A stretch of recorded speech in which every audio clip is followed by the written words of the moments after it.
Coming up on this episode of NPS Now, students around the district celebrated Read Across America.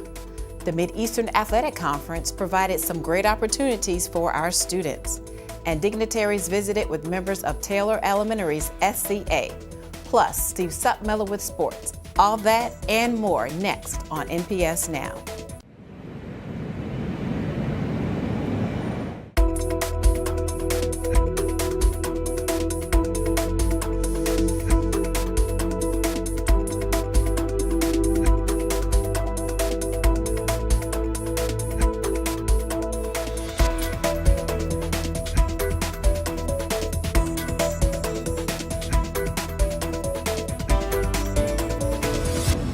Hello and welcome to NPS Now, your source for news and information about Norfolk Public Schools.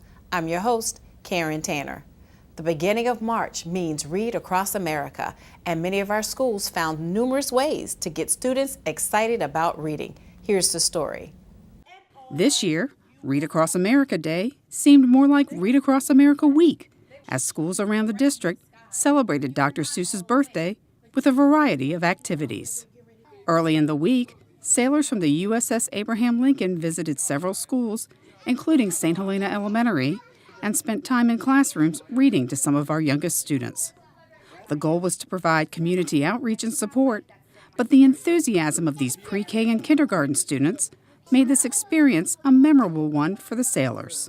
It was awesome. I haven't had this much fun in a long time. I mean, I love being on the ship, but this was a lot of fun, and these are a good bunch of kids. It's really cool to see some of these schools out here. You know, we're from all over the United States. We have some sailors from all over the world, and we have about 700 sailors participating today in 79 different schools, all through the Tidewater area. So it's really nice for them to come out here and to see the community that we're a part of. The kids that I had, they were very energetic. They repeated everything I said. They knew most of the letters, and they went outside the box here, as like I called it, and came up with their own words that begin with other than what was in the book. And then, of course, I read another book with them, and we acted out something, jumping, climbing, pretending we're running. And I thought it was very, they're energetic and they're eager, but more importantly is, at the end, they actually came over and gave me a hug and said thank you for showing up. So I thought it was awesome. Dr. Seuss was on the loose at Camp Young. Multiple readers from school administration and Dominion Energy ventured out to the camp to read to students and provide them with some valuable gifts.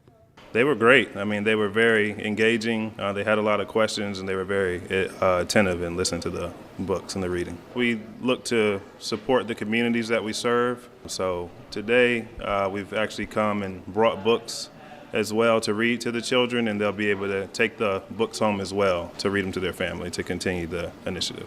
It brings a spirit of excitement. The kids love that someone takes the time to come out to do things and partner with us to do things for them. And it's always good for kids to know that the adults love reading, and we hope that it will inspire them to become great readers also. On March 2nd, the birthday of Dr. Seuss, schools were filled with readers from the community, city, and school system. Students enjoyed the opportunity to have some new faces read to them, and every reader came ready to share their love of reading. Well, I think it shows that not only our love for reading, but it also shows engagement with the children. It shows that we can all come together and take a story and engage and enjoy whatever that story might have as a lesson, but also it gets us to understand that as a city we can unite through books, we can unite through community engagement, so it's just another opportunity to do that. Well, it's good that children see how important reading is and the different opportunities that are afforded to them just by reading in a book. You can go so many places in a book that you may not be able to go in real life, and so it's a good adventure. Well, for Norfolk, in our redesign work, in our theory of action, we're focusing on 4 areas: leadership, literacy, rigor, and innovation. And this is a direct link to our work around literacy.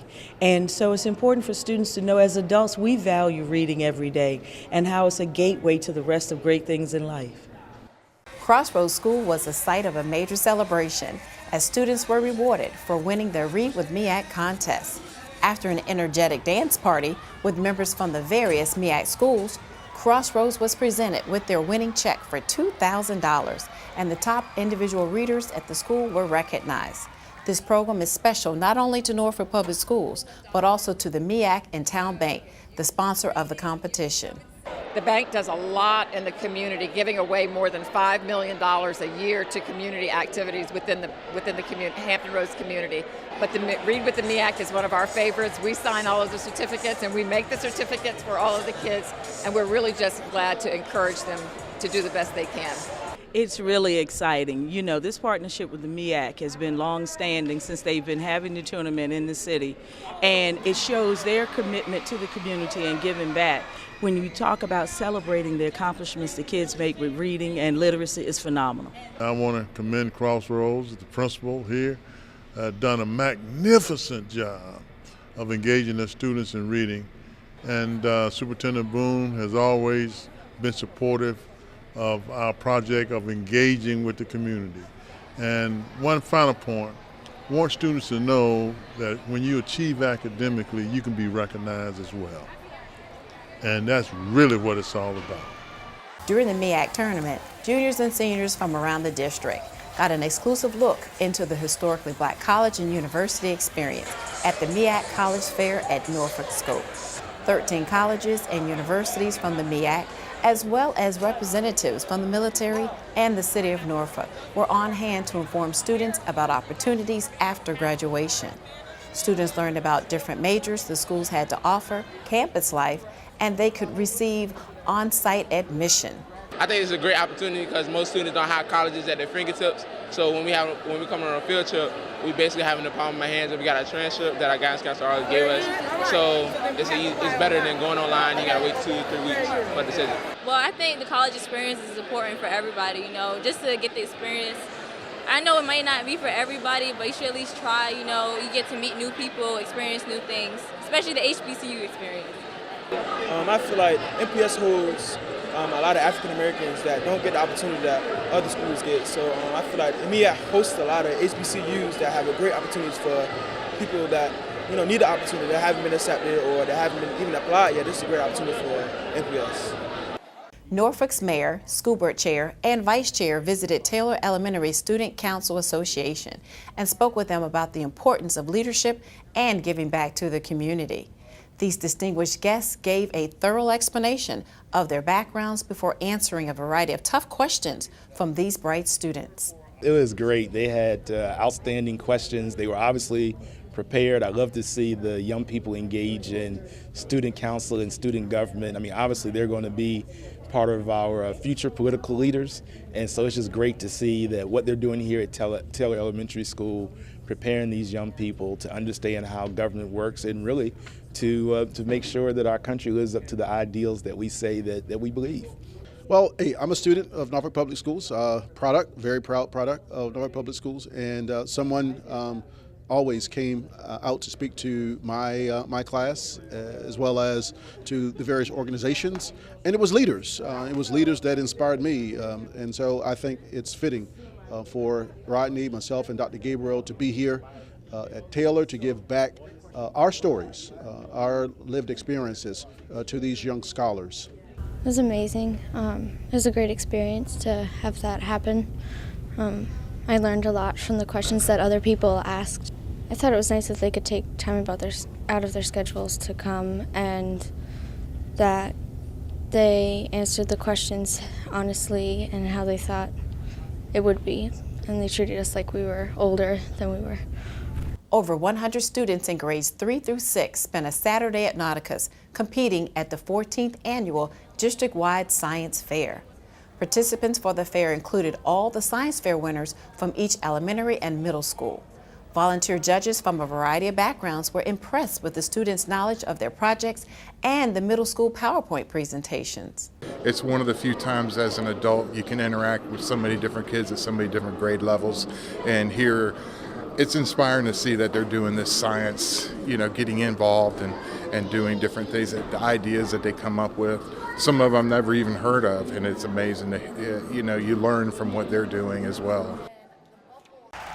Miguel Merritt, a 5th grader at the Academy for Discovery at Lakewood, was the champion of this year's Math 24 Challenge. Miguel was the most proficient at coming up with the equations that equal 24, derived from the cards in play. This exciting competition not only develops students' critical mathematic thinking skills, but it also enables them to use math in a fun way while meeting new friends with similar interests. Students at Larchmont Elementary took part in a special performance during Black History Month. The program, which was written by Larchmont's assistant principal, Dion Crisco, was a timeline of African American history from the first arrival in 1619 to the election of President Barack Obama. It also showcased the important role African American women have played throughout history. I've always had this thing where we know about Martin Luther King and we know about Jackie Robinson. We know those figures in African American history, but there are a lot of figures that we don't know about. There's a lot of current figures in African American history that we don't know about. And so I want to expose the children to it. I want to expose their parents to it. There's no reason not to know African American history in its fullest. If you have any great story ideas or events happening at your school, please be sure to contact us at NPS_news@NPSK12.com.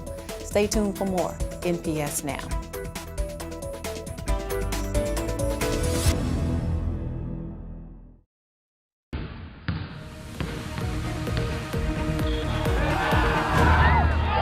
Welcome back to NPS Now. I'm Steve Sutmiller, Senior Coordinator of Athletics. Today in the studio, we have a couple of state champions. Kenny Brown, head coach at Lake Taylor High School, and he brought a senior, Joe Bryant. Welcome. Thank you. Guys, first of all, from the school system, from everybody in the city of Norfolk, congratulations on an unbelievable feat in terms of winning the first state championship at Lake Taylor High School. You go down in history, nobody can ever replace that and take that from you. So congratulations. Thank you very much. All right, so let's talk a little bit. What are the feelings like for Coach Kenny Brown, and then we'll get Joe to talk about his feelings, and then maybe the whole atmosphere at Lake Taylor High School. Well, first of all, I would like to thank God, for giving us the opportunity, to have that success. But my two words I've just been telling everybody, I'm just so overjoyed and humbled at the same time. I'm happy for everybody that's affiliated with us, especially my wife. The school is still a buzz. I went to the middle school game the last couple of nights, handshakes, sincere hugs. It's just like like you're in a dream that you never want to wake up, but it's just a great feeling. And also I think with the following of the city, a lot of people was behind us. That's make the feeling even more greater.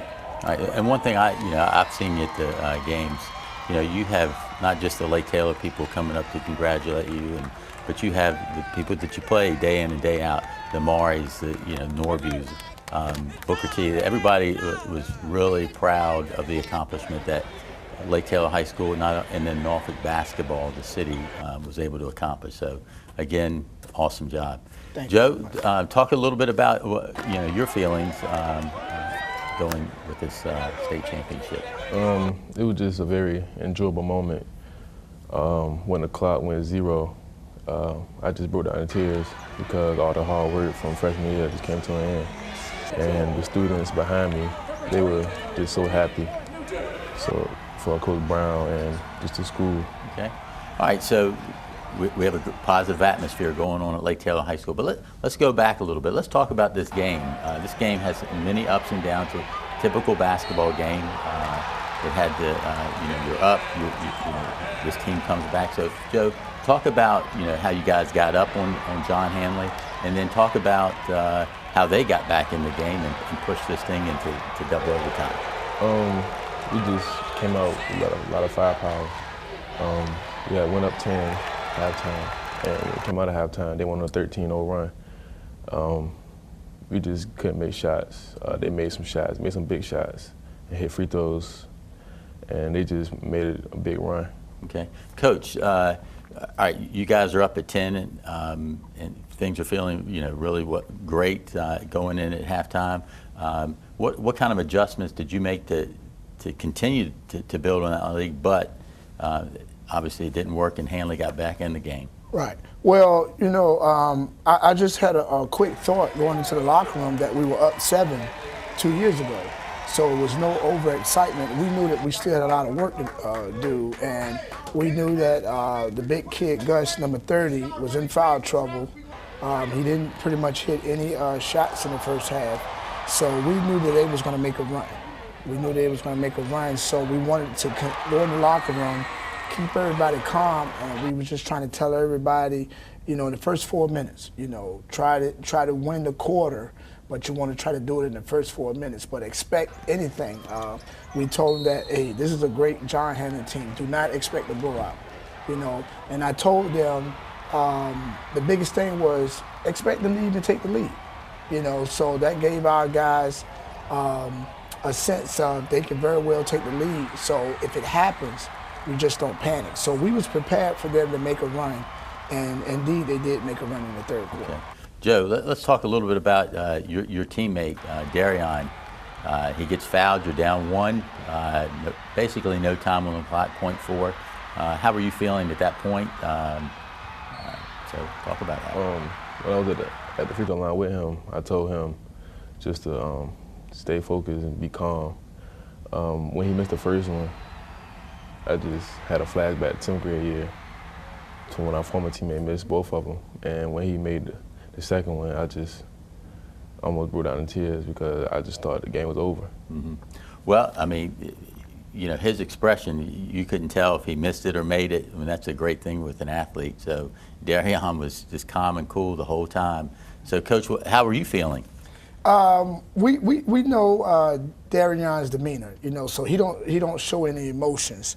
So I can remember, you know, 2 years ago when our former player, you know, missed the first shot, that coach get that, you know, man. So it was a quick change in the mindset, you know, when Darion missed the first one. I mean, if you could see me on the sideline, I was just saying to myself, all right, what is our game plan for overtime? Mm-hmm. So I didn't say that he was going to make it. I just said, let me start preparing right now for the overtime game plan. So I was saying to myself, you know, get ready for overtime, but I didn't tell the guys. And it was a great situation. I know he was calm and relaxed because when I saw the NPS footage, he walked to the half court and he spoke to Ward and Blackwell. And as he went back, Jaden Jordan said something to him. And, you know, that was a situation that with the whole crowd, you know, DB was behind you. So just to have those players saying that he synced the second one, and it was like new ball game. It was almost like a brand new ball game. And, you know, I told him on the bench, hey, son, don't worry about, you know, ending the game. You gave us a chance. You gave us a chance to win. So Joe, new ball game. What were you feeling like? What's the team feeling like when you get that next chance? Just a next chance to prove ourselves. They gave us 4 minutes to win, and it was just a good game all the way. And when we had a chance to win it, they made a good play on defense end and just made the second overtime. Mm-hmm. So, you know, you get into that second overtime, and really before that overtime, the young man hitting the threes. Coach, talk a little bit about him. Man, Davon Blackwell, you know, always had the confidence.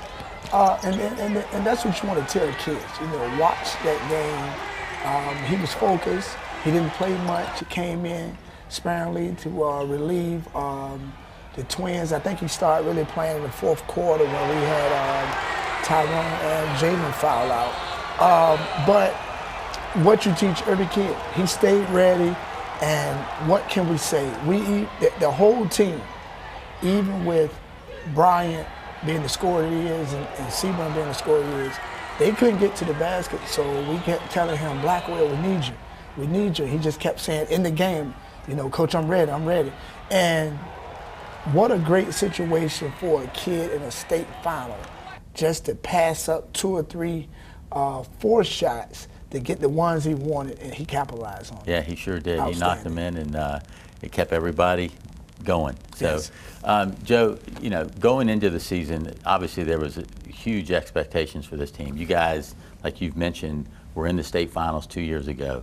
Last year, the team was geared up, ready to get back to that game, but Smithfield came in and hit a shot that you just dream about for them, not for us.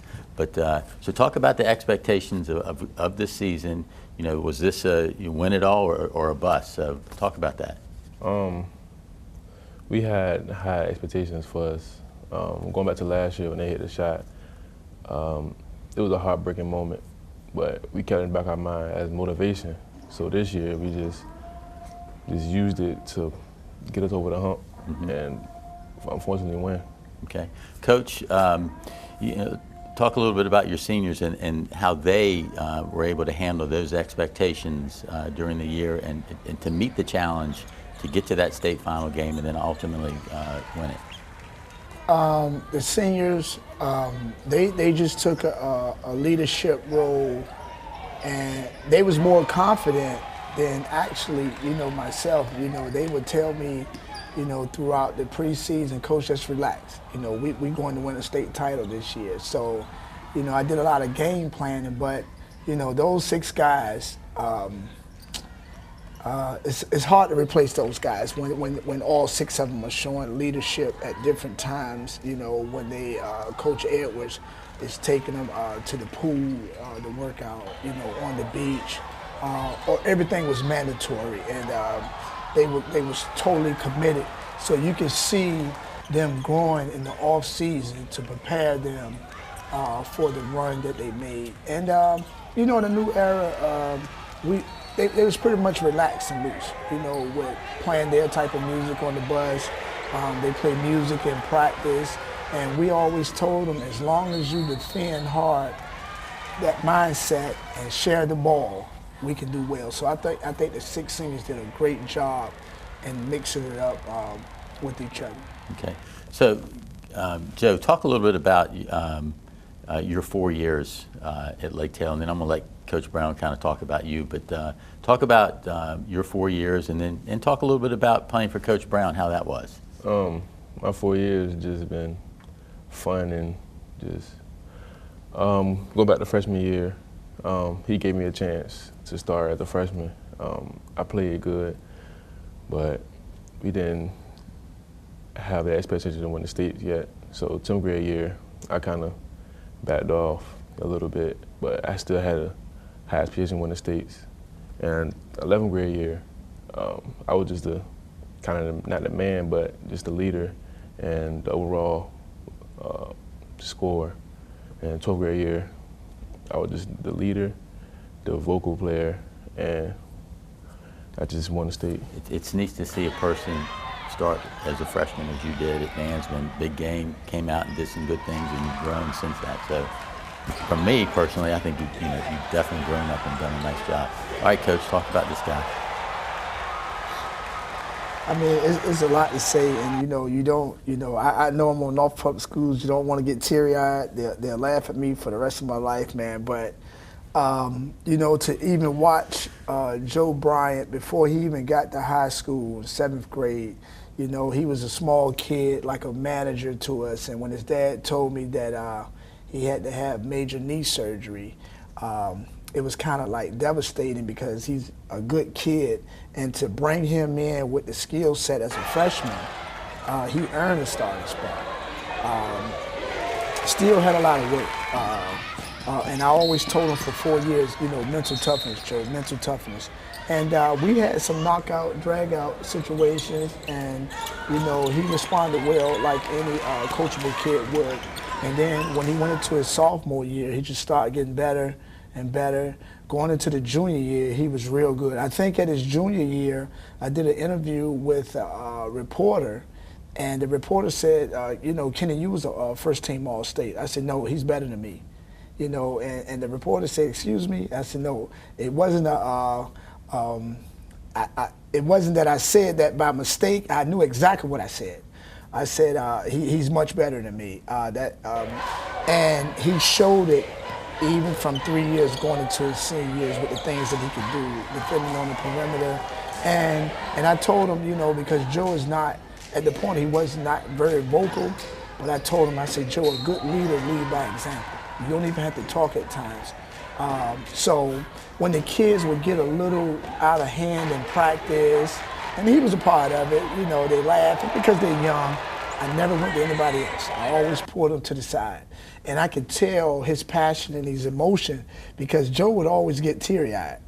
You know, I get him in the corner and he would always say, but I'm not the only one. And I was preparing him for being a great leader that he became at Lake Taylor High School. And, you know, in the 4 years to score over 1,200 points and have, you know, all the success that he has is overwhelming to see a kid grow up from a young man to a grown man on the basketball court at a high school where you can give them something for the first time in the 50-year school history. And I'm glad it was Joe Bryant, Jr. Okay. Joe, let's talk a little bit about the future. With all the success you've had at Lake Taylor, what is in the future for Joe Bryant? My future is playing basketball for Norfolk State University and studying criminal justice. Okay. And I just want to thank Coach Brown for just giving me the confidence to play at the next level. All right. So how'd you choose Norfolk State? The coaches were just like fathers to me. The players were like brothers, and the campus, just everything. I wanted to stay close to home, to my family, so they can see me play without having to travel, and it was just a good feeling. Okay. Well, that's great, because we'll be able to watch you too. So good luck at NSU next year. Thank you. All right, Coach, let's got to talk about the future. What's Lake Taylor basketball going to be like in the future? The future is very bright, and I'll tell you the first conversation I had for our future that we know that it's going in the right direction. Davon Blackwell, to have the success that he had in the state championship game. I mean, he is so focused and so ready for next year. He came into my office yesterday and I said, Blackwell, you're the team captain for next year. And he was ecstatic. He said, man, we're not going to play in practice. I'm going to work hard, you know, every practice, and I'm going to have everybody right. So to have that mindset, the future is very bright. We got some young guys that we moved up from JV, and then we got, you know, Kayshawn Ward back, and Mitchell. Mitchell is going to be very special. When he gets the off season going, he's going to be a special talent at the point. And then we got Anthony Hicks, who started as a freshman, and he just got back in the flow of things. So I think with the success of this state championship run and the previous 2 years success that we had, I think these kids have already bought into the future before we even get there. So the future is very, very bright. Are we looking at to have a good season? No. These young guys are looking to go back to Richmond, to get in the state tournament, and to get back to the VCU. Okay. Coach, again, congratulations. Joe, congratulations. Appreciate you coming down here. I know you have a lot of other obligations with the state championship, but again, enjoy the time with that. So again, thank you. More NPS Now after this.